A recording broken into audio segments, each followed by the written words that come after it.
presque de l'info. Ouais, on entend déjà Nikos. C'est la revue de presse de Nicolas Canteloup. Allez, on démarre par le titre principal de l'actu avec vous, l'impatient Nikos. Non, il n'y a pas de parce qu'aujourd'hui, l'info surround of the morning of the today, c'est l'inquiétude. Je vais peut-être me faire irradier au cœur d'une centrale nucléaire. Je suis une sorte ce matin de Nikos Jamy Gourmaud.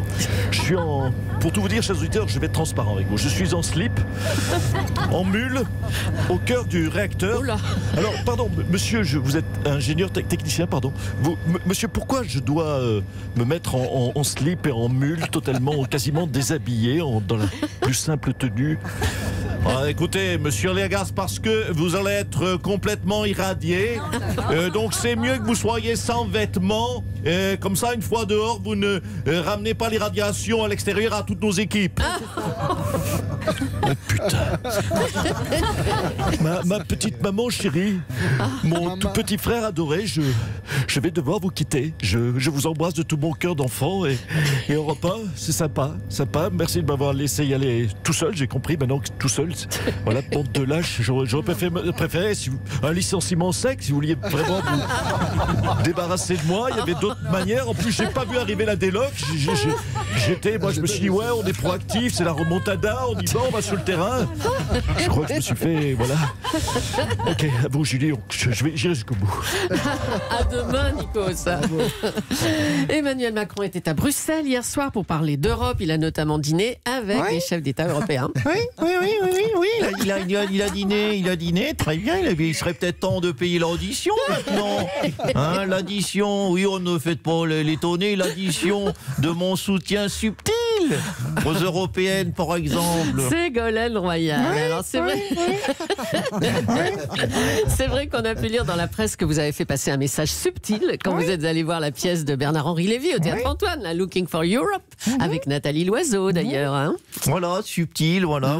Je suis allé voir une pièce qui parlait d'Europe avec Nathalie Loiseau. Voilà, vous l'avez compris, tout en subtilitude. Voilà, alors maintenant il faudrait peut-être payer mon soutien. Hein, elle n'a pas fait ça gratos, mes mères, c'est pas le genre de mes mères. Je vais vous confirmer. Mais enfin, payer... Il y a un aller, il y a un retour. Mais payer quoi? Je vous l'ai dit, j'ai soutenu Loiseau, donc qu'est-ce qu'il me donne le Macron? Oui, enfin, votre soutien n'a pas servi à grand-chose, elle a perdu, hein, Nathalie Loiseau. Ah oui, non mais attendez, non mais ça, c'est ni, il y a marqué ni repris ni échangé, hein. J'ai dit que j'allais la soutenir, je n'ai pas dit que j'allais la faire gagner, hein. Je suis une sorte de Neymar. Il n'a pas fait gagner l'Europe au PSG, il a quand même pris son petit chèque, hein. Alors, donc dans la caisse, Macron. Écoutez, on va lui faire passer le message, d'accord? Merci, c'est gentil. Bientôt, Ségolène Royal. Laurent Wauquiez a exclu de démissionner, même si Bruno Retailleau le lui a clairement demandé, comme il l'a confirmé hier sur notre antenne. Bonjour Nicolas Sarkozy. Bonjour. Merci à vous de me raccueillir. Comme j'étais déjà... Oui, mais je dis raccueillir parce que comme j'étais déjà là hier aussi, vous me raccueillez. C'est ça. Raccueillir, verbe du premier groupe. Oh là là. Transitif, indirect. Il était bien, Nikos. C'est dommage cette carrière qui se finit au cœur d'une centrale nucléaire. Un petit peu, au cœur d'une piscine nucléaire, un petit peu. Il aura eu une fin un petit peu comme un Claude François quelque part. Écoutez, arrêtez, il sera là demain, Nikos. Allons. C'est notre Claude François, nous. En pleine gloire. Oui, mais enfin, stop. Revenons à la droite française. Laurent Wauquiez n'a pas compris la demande des Républicains et celle de Bruno Retailleau qui lui a clairement demandé de partir, hein, Bruno Retailleau. Vous savez, c'est bien parce que M. Biquet, il a toujours un rire de retard. Mais oui, il est en train de rire à la blague de la page précédente. On profite du précédent. Voyez. Tout d'un coup, il éclate de rire, on n'a rien dit là. On change le logo d'Europe 1 il y a 8 ans. Il s'en rend compte aujourd'hui à Biquet. C'est l'inverse de Anissem Bida. Il a toujours un coup de retard. Voilà. Bon, il vous lit la presse d'avant-hier. Bon, enfin bref, on reprend chez Sarkozy. Hein. Parce qu'après, vous nous dire les pubs passent trop tard, on gaspille plus. Bon, alors, donc. C'est quoi la question? La question, c'est Laurent Wauquiez n'a pas compris la demande des Républicains et particulièrement la demande de Bruno Retailleau. On est en bas de la page 3. Là, hein. Voilà, la page 3. oui, non, parce qu'Abika à côté de moi est à la page 2. Donc C'est pas... Vous savez quoi? Quoi? Pourquoi? Non, c'est parce qu'il faut des qualités. Il faut des qualités de psychologie. La psychologie avec un grand T. La psychologie, puis il faut des qualités de manager. Madame Bouchard, pour faire passer un tel message, pourquoi je parle à Mme Bouchard qui n'est même pas dans le studio? Parce qu'il faut être transparent avec les Français, il faut leur dire la vérité. Il y a des gens qui sont pas là ce matin. Voilà. Alors, Mais si elle est là, mais pas dans le studio. oui, elle est là, bon, Allez. d'accord. Bon alors. Il ne faut pas qu'elle se cache. Alors, Bon. vous voulez que je vous explique? Vous voulez que je lui explique? Ah, tiens, voilà M. Cabrol. On parle pas de Bouchard, c'est M. Cabrol qui arrive. C'est quasiment les mêmes. Alors, vous voulez que je lui explique, moi, qu'il faut qu'il se barre au bonnet du Puy-en-Velay à Laurent Wauquiez? Non, écoutez, pourquoi pas, mais tiens, le voilà, justement. Mais soyez pas trop dur avec lui, quand même, monsieur Vous savez, Sarkozy. je suis hein. Mme Bouchard. Vous savez, vous savez, vous me connaissez, je vais être délicat, je suis psychologue. J'aime la psychologie avec un grand S. Vous me connaissez, Mme G. Bon, Ouais, alors. ah ben tiens, voilà. Laurent adressez. Wauquiez. Mon Laurent, t'as lu la presse un petit peu, Laurent? Oui. T'as écouté à Bicker? Oui. La revue de presse du jour, ou d'avant-hier? Oui.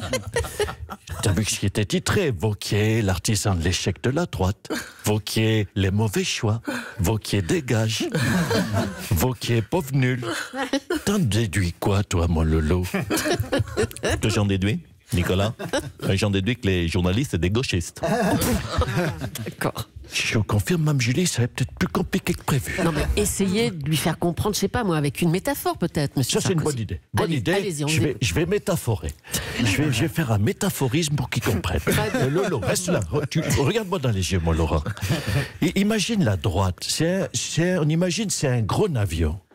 Il vole super bien quand moi je le pilote. Et puis quand c'est toi qui prends les commandes, le manche à balai, il se plante. Conclusion, Laurent? La conclusion, c'est qu'à l'évidence, il y a un problème de moteur. Oh putain. L'avion, il se plante. T'es aux commandes, Laurent. C'est toi qui es aux commandes, il se plante. Quoi qu'il faut faire. À l'évidence, il faut virer le copilote François-Xavier Bellamy Ah, bah, tiens. et les hôtels de l'air. Surtout Valérie Pécresse. Enfin, Valérie Pécresse. Non, bon, écoutez, monsieur Oh, Sarkozy, putain. prenez une image encore plus simple alors. Ouais, Essayez. Vous avez raison. Alors. Vous avez raison, Leclerc. Je vais métaphorer, mais plus simple. Voilà. Laurent, regarde-moi dans les yeux, Laurent. Il y a trop de monde dans l'avion. Ça le perturbe. Ça le perturbe, l'avion. Hein? Non, mais c'est ça, en fait. Ça le perturbe. Oui. L'image de l'avion, c'est pas une bonne métaphore. Laurent, reste avec moi. Reste concentré avec moi. On va prendre un autre exemple. On dit il y a trop de monde dans l'avion, je comprends, ça te perturbe. On prend Ayrton Senna. Il était tout seul dans le baquet, dans sa voiture. Oui, voilà. Il n'y a pas d'hôtesse, il n'y a pas de pilote. Il se plante. Il se prend un mur tout seul. Laurent, qui c'est qui est responsable? À l'évidence, c'est le maçon qui a construit le mur. Oh putain. À mon avis, c'est sûrement un immigré qui a fait un mur n'importe où, n'importe comment, en plein milieu de la piste. Oh bordel, oh putain de tarse de bordel de Oh là merde. là, mais Oh, calmez-vous, monsieur Sarkozy, puis essayez de métaphorer encore plus simple. Oui, mais t'es marrante, toi, t'es bon. Bon, plus simple, plus simple. Allez, encore plus simple. Plus Cherchez un simple. petit peu là. Plus simple, attends, je vais trouver. Hein. Laurent, t'es avec moi, Laurent? Vincent Lambert. Oh putain, ça va déraper. Vincent Lambert, le gars qui est dans le coma depuis 10 jours. Tu y es depuis 10 piges, pardon. Est-ce qu'à ton avis, je prends un témoin Corinne Boulot, est-ce qu'il va gagner Roland Garros? À l'évidence, non. C'est bien, Laurent. Et pourquoi qu'il va pas gagner Roland Garros? Parce qu'à mon avis, il n'a pas été inscrit. Oh putain, je vais le tuer. Parce que c'est pas la bonne personne, bordel là, qu'une putain de merde. Bon, excusez-moi, je vais faire un tour, ma Gilles studio, parce que je vais le tuer. Allez prendre l'air, hein, c'est mieux. Allez, pour terminer, un petit Oh mot. putain de monde de merde. On va terminer avec un petit mot de l'affaire Hallyday. Le tribunal de Nanterre s'est estimé compétent pour juger le litige. Il a donc confirmé que le chanteur était bien français. C'est dégueulasse. It is dégueulasse, c'est belle. Bonjour Laetitia Hallyday. Bonjour, hello everybody. Et everyboda pour les filles, bien sûr. I am I repeat, I am American. Mais enfin, vous n'êtes pas américaine, Laetitia, et Johnny non plus d'ailleurs. Hein, le tribunal l'a encore rappelé hier. Mais c'est faux, Julie. Johnny était pas français, je le prouve. J'ai ici ses analyses. Ah, vous avez ces analyses ADN? Non, ses analyses de sang. Oula. Il était irlandais à 54 degrés. De la lignée de la famille de Johnny Walker. Il était russe également à 44% de la lignée des Smirnoff. Et ils ont trouvé, je vais te dire, ils ont trouvé juste 2 globules rouges de Beaujolais. Il n'était pas français. Mais si, enfin, il était quand même un peu français, même carrément. Il était né à Paris dans le 9e arrondissement. Mais non, si. j'ai ici son passeport. J'ai son passeport, il était suisseau-belgeo-monégasco-panaméen. Oh, ben enfin, ça existe, ça. Mais bien, j'espère. Bonjour, c'est Patrick Balkany. Je vous confirme que ça existe. Je suis moi-même belgeo-monégasco-panaméen.